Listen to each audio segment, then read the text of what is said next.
Well, hello, people. Is it really Thursday already? Is it really?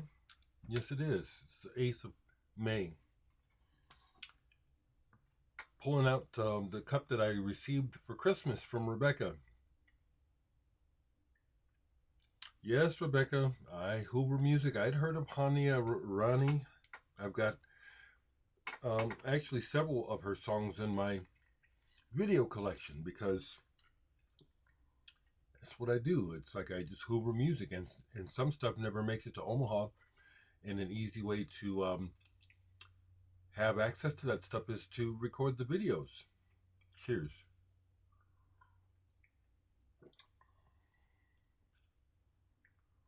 Hmm. Could be a little sweeter, but it's good. So, folks, for the most part, I just really enjoy spending a few minutes in front of the camera, um, talking to you all, realizing that it is an actual interaction. It's not exactly one way. We can't talk in real time. I've done that before. Um, it was okay. I'm not that interested in doing it again, but I might. So I'm just saying that it's like it's a good thing for me to do this, and on the days that I really don't feel like talking, I don't. So I remembered what I was trying to say yesterday with regard to age, because I do think a lot and maybe overthink some things, but I was talking about age and how at my age I think about morbidity, but not in a sad way. Um, in 2 months, I'll be 70 years old, which to me is a, a blessing and still kind of personally mind blowing. Both of my parents were gone in their 50s. My mom from bad health and my dad from suicide. And so I've been neurotic, most of my adult life, even before they died, about death. So I'm extremely grateful for every day, every breath, every moment. And one of the thoughts that I was having yesterday about age is like, and with my collection and stuff, it's like, I was showing those punk rock records that I don't generally listen to anymore. And sometimes I'll pull something and play it and think to myself, is this the last time I'll ever listen to this? And then there's other records where it's like, I've probably already played that for the last time in my life, haven't I? Strange thoughts like that. It's not really strange, but it's like, that's what I was musing on inside when it came up in my thoughts. Memories. Memories are sweet, and I enjoy them, but I do try not to dwell too much in the past because I see how that can really hurt you, and I see people that I know personally that are hurting that are stuck in the past. So I try to be in the moment for the most part. What I want to do this morning, though, along the lines of remembering the past, is show a couple of items that are related to my past as a person and also music in a way. So all the talk, the punk rock talk, got me to just think about a lot of things. It reminded me I've still got my punk rock jacket. I've taken the buttons off. I still have all the buttons, but this is from the 80s. I couldn't squeeze into this if I wanted to. I have another leather jacket that I got later that I wore for quite a while in the 2000s. That goes back to the 80s. But I also remember when I started to notice how it was becoming unpopular, or people will give you funny looks when you're wearing leather. So okay, so much for that. So much for that. But for a time, leather jackets were almost like sacred. And then I thought, Well, I'll show you that, but let me go back even further in my life. So that takes you back to my 20s and 30s, my punk rock jacket. But do you folks still have mementos like this from your past? These are my favorite jeans from high school. I still have them. I wore these my senior year. I think I started them in my junior year, maybe, because I do wear things a long time. These are my hippie pants, just like they were. This is what I wore to school. I wore these everywhere. Some of the patches have stories. They do. I thought it'd be fun to show these, though. How many of you guys have did this? I was proud to be considered a hippie. I know that it was a supposedly it was a derogatory term by the mainstream. I never felt that. The other thing that I maintain, knew it, and have heard it stated in recent years, where the realization that punk was a reaction to mainstream, but also to hippie, but it's actually an extension of the same thing. And I realized that at the same time, counterculture, non-mainstream, youth culture, that's what they represent. So to me, my experience of hippie and punk, excuse me, totally coincide and bleed into each other seamlessly, really.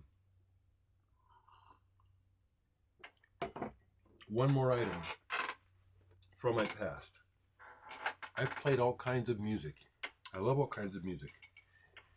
I was in a band with my brothers and my dad and some other major musicians from Omaha called Red Higgins and Sons Just Good Music. We played a combination of jazz and R&B and improvisation. And my dad had a vision and a goal for the band, which is why I left, because it was not what I wanted. He wanted to make us into a jazz version of the Jackson 5, and even had outfits made for us based on the kind of one-piece suits that you'd see in the 70s on bands like the Dramatics and Earth, Wind, and Fire. And I still have mine. I couldn't fit into this if I wanted to. It's so skin tight, but I thought I'd show it to you. Red jumpsuit, baby. I can't even really quite show it. It's got the big collar. Hold on here. It's got the big collar. I can't even show it to you. But it's like they're huge bell bottoms. Huge. See that?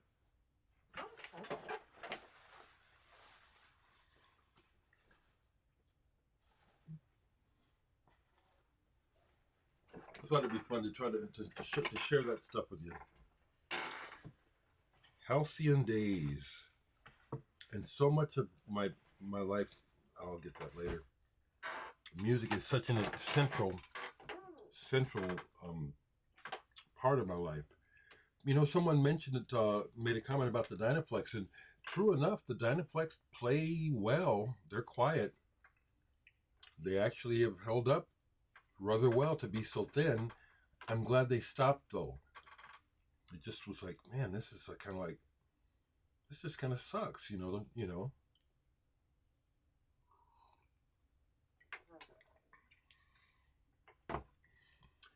So,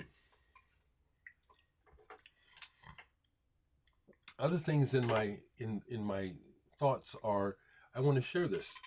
It's been in the news locally for the last couple of days that a local musician, I won't say his name, but someone who I have played music with, he's not in my personal circle, but he's close to it because we've all played with him.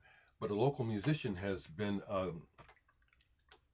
convicted of sexual assault, first-degree sexual assault. It's being talked about in the in my feed, and sure enough, I actually go over here to Facebook and I see another new post about it. And what I'm liking seeing is how people are expressing how it's not easy to talk about this stuff, but too many things get swept under the rug.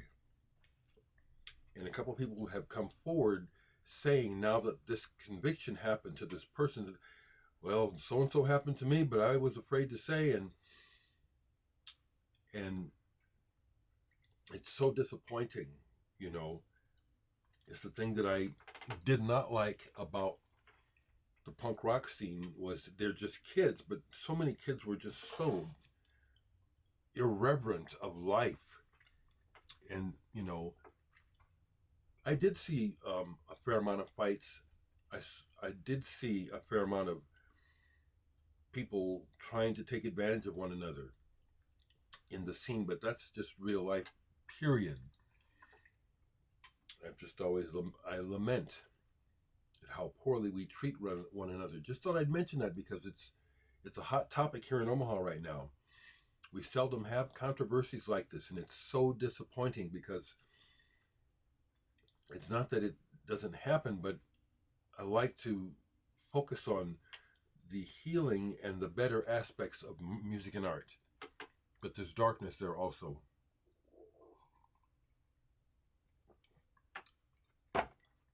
So again, another day yesterday playing the bass a lot, sitting outside. So the only album that got played, I played some music on the computer, but you know, I like to play records. A band from Estonia, led by Sven Grunberg. Sven Grunberg's prog rock group, Mess, Kusi Iniset. This is something that I just discovered through looking online over the years for stuff. And this is real good. This is that proggy stuff that you love, that I love. It's somewhat classical. It feels like it's a big suite, like things are connected. It's a double album. And Grunberg is quite the composer. He does several things on here with chords and the keyboards that it was what made me become such a Genesis fan, because Tony Banks would come up with these unusual chord sequences and voicings. I noticed that right away on Foxtrot. That's the first album I really heard. And then throughout Tony Banks and Genesis, that's one of the features of the music I've loved is the chords. He does it in spades here. Even he does things here where it sounds like he takes it even further than what Tony Banks did, and it's just beautiful. I understand, I'm not good with music theory, but I do understand this, that different voicings of chords and different combinations of chords create these colors. Like Todd Rundgren, for example, in the early Todd Rundgren days, and I would hear his music, and it's like, what is this flavor of these chords? And then I come to discover that's what it is, how you combine them. That's done on this album a lot, and it's to great effect. Beautiful. Sung in their native language, which is kind of interesting because it's, you know, I don't mind foreign language because I'm not focused on the words, but this is interesting because it's like a language that you don't hear, that I don't hear, and it's like, boy, that's an interesting sounding language. Mess, Kusi Iniset, or is it Iniselt? Iniselt. The only other thing I have to show is I received in the mail yesterday, and I've only just touched on it because it's like, I'm not sure what's going on here, but they send me their music, and it's like, I'm not so sure I'm into this, but I think I had interest in it in a while.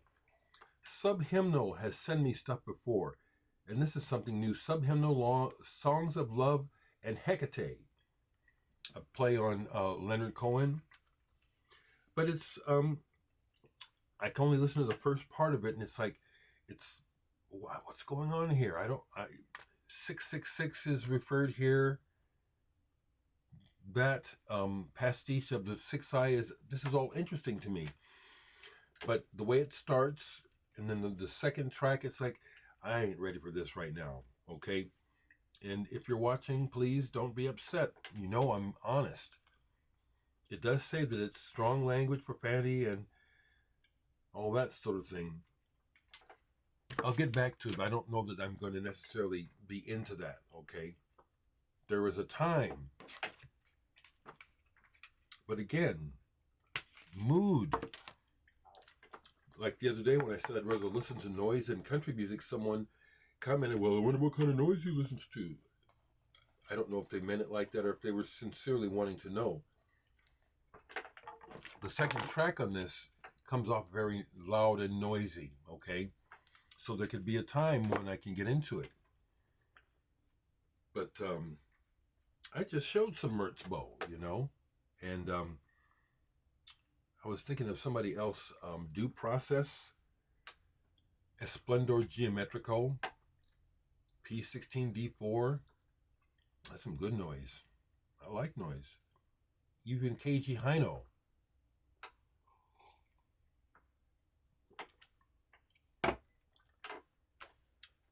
So that's really all I really have this morning. Don't really feel like doing a poll. Another beautiful day. It looks like it's going to be. It's garbage day, so I encountered my lady friend across the street, taking my dumpster out. Spoke to her for the first time in months because I kind of avoid them. They strike me as kind of crazy, but I love them. But I see things over there that it's like, what are you doing? It don't make no sense. People are crazy. The world is crazy. I can't stand the news. I turned it on this morning. It's like, I almost can't believe what's going on. That's all I'm going to say. It's like, are there no real leaders? Is there no one with values who can somehow interrupt this madness that's based on acquiring wealth, assets, property, and the humans? We're just in the way of these conquests. I just don't see it getting any better because I don't see anyone. It seems like the money game has dropped the bottom out of morality. It was shown through the 60s and 70s by how all the various people that we publicly saw get murdered, like Martin Luther King, etc., the Kennedys, and then the other people who just, it was a suicide, or they disappeared. But these are people who are in opposition of the power brokers in the world. It just seems like they gave us a real strong message. You come up against our power, you will die. And so consequently, ain't nobody doing it. I really notice the absence of strong black male leadership. We were given the strong message, black men, we will kill you if you try and rise up. And unfortunately, it worked.